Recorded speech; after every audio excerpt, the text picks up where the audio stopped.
वो रात जब खाटू श्याम बाबा प्रकट हुए। क्या आपने कभी महसूस किया है कि कुछ रातें साधारण नहीं होती? कुछ रातें इतिहास बदलने आती हैं और कुछ रातें ऐसे रहस्य खोल जाती हैं जिन्हें जानना शायद इंसान के बस में नहीं होता। आज की कहानी ऐसी ही एक रात की है। राजस्थान के रेगिस्तान के किनारे एक छोटा सा गांव था, रामपुरा। यहाँ रहता था एक साधारण युवक, श्याम। गरीब था लेकिन दिल से अमीर। हर साल पैदल यात्रा करके खाटू श्याम धाम जाता था। लोग हंसते थे, इतनी भक्ति से क्या मिलेगा? लेकिन श्याम बस मुस्कुरा देता। उसे भरोसा था, बाबा सब देखते हैं। वो खौफनाक रात। उस दिन गांव में भयानक आंधी आई। आसमान काला पड़ गया। बिजली बार बार चमक रही थी। श्याम अपने छोटे से कमरे में दिया जलाकर भजन कर रहा था। हारे का सहारा बाबा श्याम हमारा। अचानक तेज हवा चली। दरवाजा अपने आप बंद हो गया। दिए की लौ नीली हो गई और पूरा कमरा ठंडा पड़ गया। श्याम का शरीर कांपने लगा। ये क्या हो रहा है? तभी कमरे के बीचों बीच एक तेज रोशनी प्रकट हुई, इतनी तेज कि आंखें खुली रखना मुश्किल। धीरे धीरे रोशनी से एक आकृति बनने लगी। मोर मुकुट, पीले वस्त्र, मुख पर दिव्य तेज। श्याम समझ गया, ये कोई साधारण व्यक्ति नहीं। उसके मुंह से अपने आप निकला, बाबा, खाटू श्याम बाबा। वो जमीन पर गिर पड़ा, पूरा शरीर कांप रहा था। बाबा की पहली आवाज। पूरा कमरा गूंज उठा, उठो वत्स। आवाज में ऐसी शक्ति थी कि दिल थम सा गया। श्याम रोते हुए बोला, बाबा, मैं पापी इंसान, आप यहां क्यों आए? बाबा मुस्कुराए, लेकिन उस मुस्कान में अजीब सा रहस्य था। वत्स, तूने सच्चे मन से मुझे पुकारा है और आज कलयुग अपने खतरनाक मोड़ पर खड़ा है, इसलिए मैं तुझे सत्य दिखाने आया हूं। श्याम घबरा गया। सत्य? कैसा सत्य बाबा? तभी बाबा का चेहरा गंभीर हो गया। आसमान में फिर बिजली कड़की। बाबा ने हाथ उठाया और अचानक कमरे की दीवारें गायब हो गईं। श्याम खुद को पूरी दुनिया के ऊपर उड़ता हुआ महसूस करने लगा। नीचे धरती दिखाई दे रही थी, लेकिन धरती वैसी नहीं थी जैसी वो जानता था। हर जगह लड़ाई, हर जगह आग, हर जगह रोते लोग। श्याम कांप उठा, बाबा, ये क्या है? बाबा बोले, ये कलयुग का असली चेहरा है। उन्होंने एक शहर दिखाया। लोग मोबाइल में डूबे हुए, पास में कोई मर रहा है लेकिन कोई नहीं देख रहा। वत्स, अब इंसान को इंसान की पीड़ा नहीं दिखती। फिर एक परिवार दिखा। भाई भाई से लड़ रहा था, माँ बाप अकेले रो रहे थे। रिश्ते अब मतलब से जुड़े हैं, प्यार से नहीं। श्याम की आंखों से आंसू गिरने लगे। अचानक बाबा ने एक और जगह दिखाई। कुछ लोग काले कपड़ों में अजीब चिन्ह बनाकर कुछ मंत्र पढ़ रहे थे। बीच में आग जल रही थी और उसके चारों ओर दुनिया के बड़े नेता बैठे थे। श्याम डर गया। ये कौन है बाबा? बाबा बोले, धीमी लेकिन भारी आवाज में, ये वो शक्तियां हैं जो कलयुग को अंधेरे में ढकेल रही हैं। युद्ध, बीमारी, डर, सब इन्हीं की योजना है। श्याम का दिल जोर से धड़कने लगा।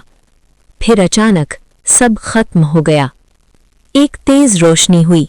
श्याम वापस अपने कमरे में था। वो हाँफ रहा था, बाबा, ये सब क्यों हो रहा है? बाबा बोले, क्योंकि कलयुग में इंसान ने भगवान को नहीं छोड़ा, लेकिन भगवान की सीख छोड़ दी। तभी बाबा ने कहा, वत्स, जो तूने अभी देखा वो तो बस शुरुआत है। असली रहस्य तब खुलेगा जब मैं तुझे दिखाऊंगा कलयुग का वो समय जब इंसान खुद अपना विनाश करेगा। अचानक तेज हवा चली, दिया बुझ गया, कमरा अंधेरे में डूब गया और बाबा की आखिरी आवाज गूंजी, क्या तू सच जानने के लिए तैयार है? पिछली रात के बाद श्याम पूरी तरह बदल चुका था। उसकी आंखों के सामने बार बार वही भयानक दृश्य घूम रहे थे। आग में जलते शहर, लड़ते हुए लोग और वो काले कपड़ों वाले रहस्यमयी व्यक्ति। पूरी रात उसे नींद नहीं आई। सुबह होते ही वो गांव के मंदिर गया, दिए जलाए, हाथ जोड़कर बोला, बाबा, अगर ये सब सच है तो मुझे पूरी सच्चाई दिखाइए। अचानक घंटी अपने आप बजने लगी, हवा तेज चलने लगी, फूल जमीन पर गिरने लगे और फिर मूर्ति की आंखों से हल्की नीली रोशनी निकलने लगी। लोग भाग गए, मंदिर खाली हो गया और उसी रोशनी से खाटू श्याम बाबा प्रकट हुए, लेकिन इस बार उनका चेहरा पहले से ज्यादा गंभीर था। वत्स, आज जो मैं दिखाने जा रहा हूं वो इंसान के दिल को हिला देगा। बहुत कम लोग हैं जो ये सच सह पाएं। श्याम कांप गया। बाबा, चाहे कुछ भी हो, मैं तैयार हूं। मंदिर की जमीन हिलने लगी। धीरे धीरे फर्श के बीच से एक काला गड्ढा खुला। उसमें से ठंडी हवा निकल रही थी। अंदर से अजीब सी आवाजें, जैसे कोई रो रहा हो या चिल्ला रहा हो। बाबा बोले, ये रास्ता है उस दुनिया का जहां से कलयुग की अंधेरी शक्तियां निकलती हैं। श्याम डर के मारे पीछे हट गया, लेकिन बाबा ने उसका हाथ पकड़ा और दोनों उस अंधेरे में उतर गए। चारों तरफ धुआं, काले पत्थर, आसमान लाल रंग का और दूर दूर तक अजीब आकृतियां घूम रही थीं, कुछ इंसान जैसे, कुछ राक्षस जैसे। उनकी आंखें लाल थीं, उनके शरीर से काली ऊर्जा निकल रही थी। श्याम कांपते हुए बोला, बाबा, ये कौन है? बाबा बोले, ये हैं वो आत्माएं जो पाप में मरकर अंधकार की सेना में शामिल हो गईं। तभी दूर से भयानक हंसी गूंजने लगी। पूरा अंधेरा कांप उठा। एक विशाल काला साया उभरा। उसकी आवाज, श्याम देस्ता, अब बहुत हो गया। अगर इंसान को सच पता चला तो हमारा राज खत्म हो जाएगा। बाबा ने श्याम को अपने पीछे किया और बोले, वत्स, अब असली युद्ध शुरू होने वाला है। अंधेरी दुनिया से वापस आने के बाद श्याम के दिल में एक सवाल बार बार गूंज रहा था कि अगर शक्तियां इंसान को नियंत्रित कर रही हैं तो फिर धर्म का क्या होगा? क्योंकि खाटू श्याम बाबा ने जो दिखाया था उससे साफ था कि धर्म, जो इंसान की आखिरी उम्मीद है, वो भी खतरे में है। श्याम ने अपने गांव के बुजुर्गों से पूछा, लेकिन उन्हें कोई जवाब नहीं मिला। फिर एक रात मंदिर में घनी धुंध के बीच बाबा फिर प्रकट हुए। उनकी आंखें और भी गहरी उदासी लिए थीं। उन्होंने कहा, वत्स, धर्म की लड़ाई सबसे मुश्किल है।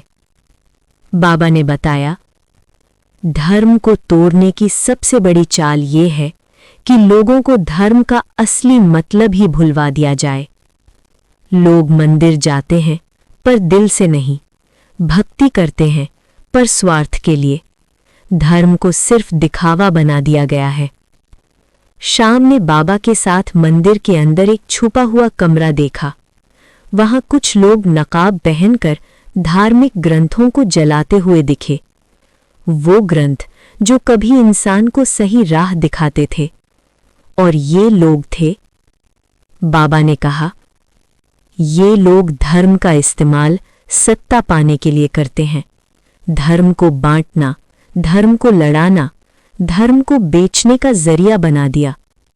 धर्म के नाम पर फूट फैलाते हैं, लोगों को एक दूसरे से लड़वाते हैं। श्याम ने पूछा, बाबा, क्या फिर धर्म का कोई फायदा नहीं? बाबा ने गहरा सांस लिया। जब तक इंसान में सच्चाई और प्रेम है, तब तक धर्म जीवित है। लेकिन अगर प्रेम मर गया तो धर्म सिर्फ दिखावा रह जाएगा। धोखे की परतें खुलती हैं। श्याम और बाबा ने एक और दृश्य देखा। लोग जो मंदिर में भजन कर रहे थे, वो बाहर आते ही आपस में झगड़ने लगते। धार्मिक नेता जो आम लोगों को शांति का संदेश देते थे, पीछे जाकर भ्रष्टाचार करते। बाबा ने कहा, धर्म को खत्म नहीं किया जा सकता, पर उसे अंदर से खराब किया जा सकता है। और यही हो रहा है वत्स। तभी अचानक मंदिर के बाहर एक अंधेरा साया प्रकट हुआ। उसकी आवाज थी, धर्म को खत्म करने का असली युद्ध अभी शुरू भी नहीं हुआ है। श्याम ने घबराते हुए पूछा, कौन हो तुम? साया हंसा, मैं हूं वो जो हर धर्म के भीतर बैठा है, और गायब हो गया। श्याम अब पूरी तरह से बाबा के रहस्यों में उलझ चुका था। उसने बाबा से पूछा, बाबा, कलयुग का अंत कैसे होगा? क्या सच में हम खत्म हो जाएंगे? बाबा की आंखों में अजीब सी चमक थी, लेकिन चेहरे पर गहरा अंधेरा छाया था। उन्होंने कहा, वत्स, मैं जो दिखाने वाला हूं वो देख पाना हर किसी की बस की बात नहीं। कमरे की दीवारें फिर से गायब हो गईं। श्याम खुद को एक अंधेरे जंगल में पाया। हवा इतनी ठंडी थी कि रूह कांप उठे। चारों तरफ डरावनी आवाजें गूंज रही थीं। जंगल के बीच एक विशाल जर्जर पेड़ था। उस पेड़ की जड़ों में एक पुरानी पुस्तक मिली। पुस्तक की पन्ने अपने आप खुलने लगे और उस पर लिखा था, कलयुग का अंतिम दिन। पुस्तक में डरावनी तस्वीरें थीं। आग से जलती धरती, टूटे हुए मंदिर, गिरते हुए इंसान। हर पन्ने पर कोई न कोई संकेत था जो इंसान की तबाही दिखा रहा था। एक पन्ना हिला। उस पर लिखा था, जब इंसान अपने दिल से प्रेम खो देगा तब मानवता मर जाएगी। श्याम ने महसूस किया कि ये तो अभी शुरुआत है। अगले पन्ने में आकाश काला और बादलों से घिरा हुआ दिखाया गया था। अचानक गरज की आवाज गूंजती है और उस पन्ने पर लिखा था, जब आकाश से आग बरसेगी धरती कांप उठेगी। एक और पन्ना खुला। उस पर विशालकाय भयानक आकृतियां थीं, जैसे अधर्मी राक्षस जो धरती पर छा जाएंगे। अचानक उस जंगल में एक काला साया प्रकट हुआ। उसकी आंखें लाल और चमकीली थीं। उसने श्याम की तरफ देखा और कहा, तूने देख लिया, अब भाग नहीं सकता। श्याम कांप उठा।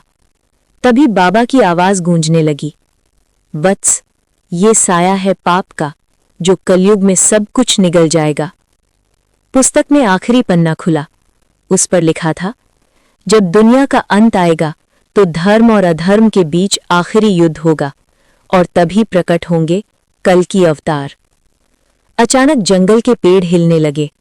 एक डरावनी चीख सुनाई दी और श्याम की आंखें खुल गईं। वो फिर से अपने कमरे में था, पर हाथ में वही पुरानी पुस्तक थी। श्याम अब पूरी तरह टूट चुका था। बाबा के बताए हर सच ने उसे अंदर तक हिला दिया था, लेकिन अब अंतिम रहस्य सामने था। बाबा ने कहा, वत्स, अब तू उस अंतिम लड़ाई का गवाह बनेगा जो इंसानियत की तकदीर तय करेगी। श्याम खुद को एक भयानक मैदान में पाया। चारों ओर मृतक और आग के ढेर थे। हवा में जहर घुला था। आसमान में काले साई मंडरा रहे थे। उनके हाथों में तलवारें थीं जो आग उगल रही थीं। वे चिल्ला रहे थे, हम धरती को जला देंगे, हम इंसानियत को मिटा देंगे। लेकिन मैदान के दूसरी ओर कुछ चमकीली आभा लिए योद्धा खड़े थे। उनमें से एक की छवि चमक रही थी, कल की अवतार। जब दोनों सेनाएं टकराईं, धरती से ऐसी चीखें निकली जैसे स्वर्ग भी कांप उठा हो। आग, रक्त और दर्द हर ओर था। श्याम ने सोचा, क्या इंसानियत बच पाएगी? तभी एक विशाल काले साई ने उसे घेर लिया। उसने आवाज दी, तू भाग नहीं सकता, यहां सबको अपना सच देखना होगा। कल की अवतार ने अपनी तलवार उठाई। एक तेज प्रकाश फैला, अंधकार छटने लगा। बाबा बोले, वत्स, ये लड़ाई हर दिल में होती है। हर इंसान के भीतर एक कल की अवतार है जो अंधकार से लड़ता है। श्याम की आंखों में चमक आ गई। उसने कहा, मैं भी उस अवतार का एक छोटा हिस्सा हूं। तभी अचानक पृथ्वी के नीचे से एक और भयंकर आवाज आई, अभी लड़ाई खत्म नहीं हुई। वो शक्ति जो सबको नींद में रखती है अभी भी जाग सकती है। श्याम ने देखा, पृथ्वी पर कहीं दूर एक अधूरी मूर्ति टूट रही थी। मूर्ति के अंदर से निकल रहा था काला धुआं और आवाज गूंज रही थी, मैं फिर आऊंगा। दोस्तों, ये कहानी सिर्फ एक कहानी नहीं, ये चेतावनी है। क्या हम जागेंगे या फिर अंधकार की ताकतों के हाथों इंसानियत की कहानी खत्म हो जाएगी? श्री खाटू श्याम बाबा का ये संदेश है, सच्चा धर्म, सच्चा प्रेम और सच्चा साहस ही हमें बचा सकता है। जय श्री श्याम।